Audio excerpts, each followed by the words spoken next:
रद्द कराएंगे। क्या बात कर रहे हैं आप? क्या इस देश में तानाशाही है क्या? क्या अभी अभी अभी ये तो डरे हुए बौखलाए हुए। ये सुप्रीम कोर्ट में अभी 10 से ज्यादा वक्फ कानून के खिलाफ पिटीशन पड़ी है। ये तो सुप्रीम कोर्ट को टाइम नहीं मिल रहा है, नहीं तो अभी इसी महीने हम जो है इस वक्फ कानून को खत्म कर देंगे, और अगर वहां से भी नहीं खत्म हुआ ना तो इस सरकार को उखाड़ के फेंकेंगे। एक जो वक्त बिल जो पास हुआ उसके बाद से लगातार कहा जा रहा था कि आंदोलन होगा। संजय निरुपम का जो बयान आया कि अगर शाहीन बाग की तरह आंदोलन होगा तो जालियांवाला बाग भी याद कर लेना चाहिए एक बार।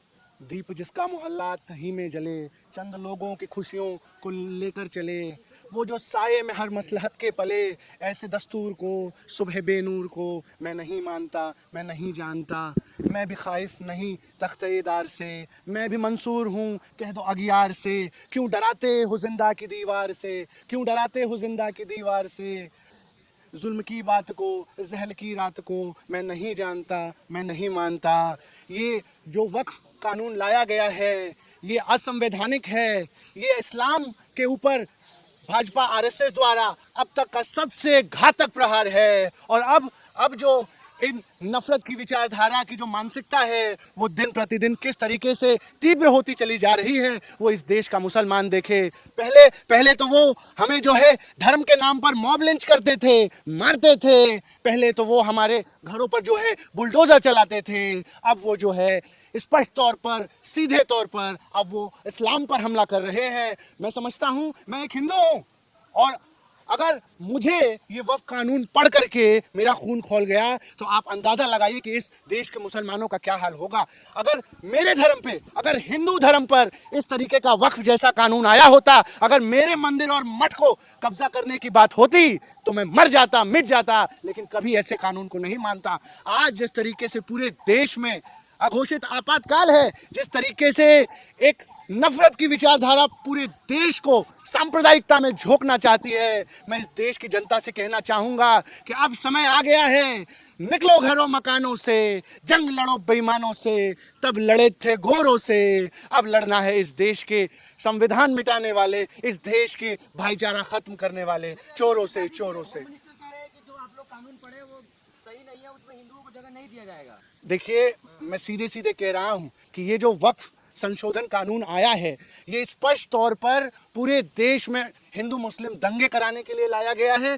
ये कानून जो है आर्टिकल 25, आर्टिकल 26, आर्टिकल 29 और बेसिक स्ट्रक्चर जो संविधान का है उसको जो है उसका उल्लंघन है। इसलिए मैं कह रहा हूं कि हर न्याय पसंद आदमी को, हर संविधान पसंद आदमी को इस कानून का विरोध करना चाहिए। मैं इस देश के मुसलमानों से, इस देश के हिंदुओं से कहना चाहता हूं कि आज समय है, आज जिस तरीके से पूरे देश को हिंदू मुसलमान के नाम पर बांटा जा रहा है और सिर्फ इसलिए बांटा जा रहा है कि सत्ता परस्त अपने जो है कुर्सी पे काबिज रह सके। एक तरफ वक्फ बिल दिखाते हैं और दूसरी तरफ पेट्रोल, डीजल और गैस का दाम बढ़ा देते हैं। 50 रुपए का करारा तमाचा महंगाई के रूप में भारत की जनता के ऊपर इस सरकार ने मारा है। एक तरफ आपको औरंगजेब दिखाते हैं और दूसरी तरफ गैस, डीजल, पेट्रोल के दाम बढ़ा करके आपकी जेब काटते हैं। एक तरफ औरंगजेब दिखाते हैं, दूसरी तरफ आपके जेब से पैसा निकालकर अदानी के जेब में डालते हैं। ये हिंदू मुस्लिम तो बहाना है, असली मकसद इस देश को लूट कर खाना है। ये लुटेरों की सरकार है। आज आप बताइए, किसी के अंदर हिम्मत है सवाल पूछने की कि आज जब इंटरनेशनल मार्केट में पेट्रोल डीजल का दाम जो है 120 रुपया प्रति बैरल हो गया है, इसका मतलब कि इंटरनेशनल मार्केट में 24 रुपया लीटर पेट्रोल मिल रहा है, और आपके घर में वो पेट्रोल कितने रुपए का दिया जा रहा है? आपके घर में वो पेट्रोल जो है 100 रुपए का बेचा जा रहा है। ये जनता के साथ खुलेआम लूट है। और एक तरफ आपको फंसाते हैं हिंदू मुसलमान में और दूसरी तरफ आपसे जमीन हथियाते हैं, आपसे जो है महंगाई के नीचे दबा करके आपको खत्म करते हैं। पहचानिए इस नफरत की मानसिकता को। बिल्कुल बिल्कुल, हम पूरे तरीके से मजबूती से पूरे देश में हम जा रहे हैं और जो भी गंगा जमनी तहजीब को मानने वाले लोग हैं उनको इकट्ठा कर रहे हैं। और एक बात बता दें इन तानाशाहों को कि बूंद बूंद से समंदर बनता है। हम गली मोहल्ले चौक चौराहे जाएंगे और इस वक्फ संशोधन कानून के खिलाफ क्रांति की अलग जगाएंगे। आपने पूर्व में देखा कि किस तरीके से इन्होंने सीएनआरसी लाया, और सीएनआरसी में क्या हुआ, आज 5 साल हो गए सीएनआरसी में, आज 2000 लोगों को भी नागरिकता नहीं दी गई। इसका मतलब है कि ये जो सारे प्रोपोगेंडा हैं, ये जो सारी सांप्रदायिक की मानसिकता है, वो सिर्फ और सिर्फ मुस्लिम कौम को परेशान करने के लिए, उनको अपमानित करने के लिए, उनको नीचा दिखाने के लिए है। मुसलमानों को इंसाफ दिलाने के लिए लाया ये कानून। हाँ, इसीलिए तो कह रहे हैं कि मुसलमान को पहले 5 साल जो है वो ये प्रैक्टिसिंग मुस्लिम होना पड़ेगा। कितने शर्म और दुर्भाग्य की बात है कि क्या किसी और धर्म में इस तरीके का बेतुका प्रावधान किया गया है क्या? क्या हिंदू धर्म में, सिख धर्म में कहा जाएगा क्या कि दान करने के लिए 5 साल जो है प्रैक्टिसिंग हिंदू होना पड़ेगा, 5 साल प्रैक्टिसिंग सिख होना पड़ेगा? ये सीधा सीधा मेरे भाई इस्लाम पर प्रहार है। मैं आपसे कहना चाह रहा हूं, इनकी कोई नीयत नहीं है मुसलमानों की हमदर्दी, इनको कोई मुसलमानों से हमदर्दी नहीं है। ये सिर्फ और सिर्फ सांप्रदायिकता फैला करके देश को अहम मुद्दों से भटकाना चाहते हैं। आज आप देखिए किस तरीके से पूरे देश की अर्थव्यवस्था ध्वस्त हो चुकी है। जनता समझे कि आपको किस तरीके से सिलसिलेवार ढंग से लूटा जा रहा है। आज आप कह रहे हो वक्फ से जो है वो प्रॉपर्टी का मुद्दा सॉल्व करोगे। आज आप पता करो, मेरे कहे पता करो, आपके पास स्मार्टफोन है, जाके पता करो बाबा रामदेव को उत्तराखंड में कितनी जमीनें दी गई हैं, जाके पता करो सदगुरु को कितनी जमीनें बेंगलुरु में दी गई हैं, जाके पता करो अदानी को मुंबई में कितनी जमीनें दी गई हैं, गुजरात में, छत्तीसगढ़ में कितनी जमीनें दी गई हैं, जाके पता करो अदानी को कितनी जमीनें दी गई हैं। अभी अदानी का घोटाला सामने आया है कि किस तरीके से 1700 करोड़ बीएसएनएल का जो रुपया है वो अदानी धकार करके बैठ गया।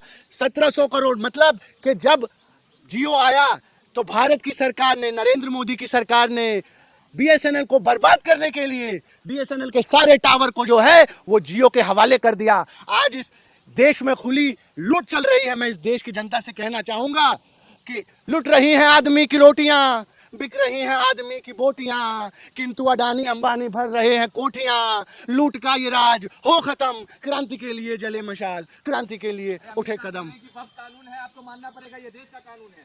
देखिए, जो आज साहिब मसलत हैं कल नहीं होंगे, किराएदार हैं, जाती मका थोड़ी है। ये जो लोग कह रहे हैं ये अमृत का घड़ा पी करके नहीं आए हैं, आज नहीं तो कल इनको भी जाना है, सत्ता से बेदखल होना है। मैं ये कहना चाहता हूं अमित शाह से कि अमित शाह जी, आप वो हिंदुस्तान, आपने क्रांतिकारी हिंदुस्तान नहीं देखा जिसने अंग्रेजों को मारकर इस देश से भगाया है। वो हिंदुस्तान आपने नहीं देखा जो 1897 की क्रांति वाला हिंदुस्तान फिर से उठ खड़ा हुआ है। और इस बार जो लड़ाई होगी अब याचना नहीं, रण होगा, संघर्ष बहुत भीषण होगा। इस असंवैधानिक दमनकारी वक्फ कानून के खिलाफ पूरे देश में तीव्र आंदोलन होगा। और मेरे जैसे गंगा जमनी तहजीब को मानने वाले तमाम युवा एक्टिविस्ट नेतागण जो है पूरे देश में जा रहे हैं, और मेरी भी बात कई मुस्लिम संगठनों से हो रही है। आने वाले समय में हम इस सरकार की कमर तोड़ने वाली आंदोलन की तैयारी कर रहे हैं, और ये आंदोलन जो आने वाला है वो हिंदुस्तान के इतिहास में दर्ज होगा। मेरे भाई, अगर आंदोलन करिएगा तो जलियांवाला भी बाग होने से कोई नहीं रोक सकता है। हम तो कह रहे हैं कि इस जनरल डायर की सरकार से हम कहना चाहते हैं कि तुम्हारी गोलियां कम पड़ जाएंगी, हमारे सीने कम नहीं पड़ेंगे, क्योंकि हम हैं दीवाने आज़ादी के।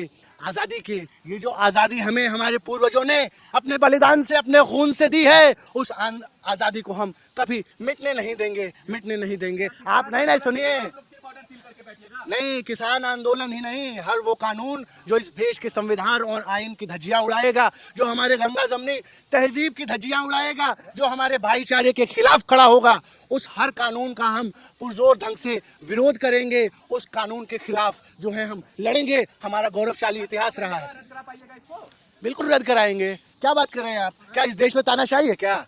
अभी ये तो डरे हुए, बौखलाए हुए। ये सुप्रीम कोर्ट में अभी 10 से ज्यादा वक्फ कानून के खिलाफ पिटीशन पड़ी है। ये तो सुप्रीम कोर्ट को टाइम नहीं मिल रहा है, नहीं तो अभी इसी महीने हम जो है इस वक्फ कानून को खत्म कर देंगे। और अगर वहां से भी नहीं खत्म हुआ ना तो इस सरकार को उखाड़ के फेंकेंगे, एक भाईचारे और सेकुलरिज्म को मारने वाली सरकार बनाएंगे और संसद में इस कानून को खत्म करेंगे। लेकिन इस कानून को खत्म करेंगे, ये मेरा वादा है आपसे।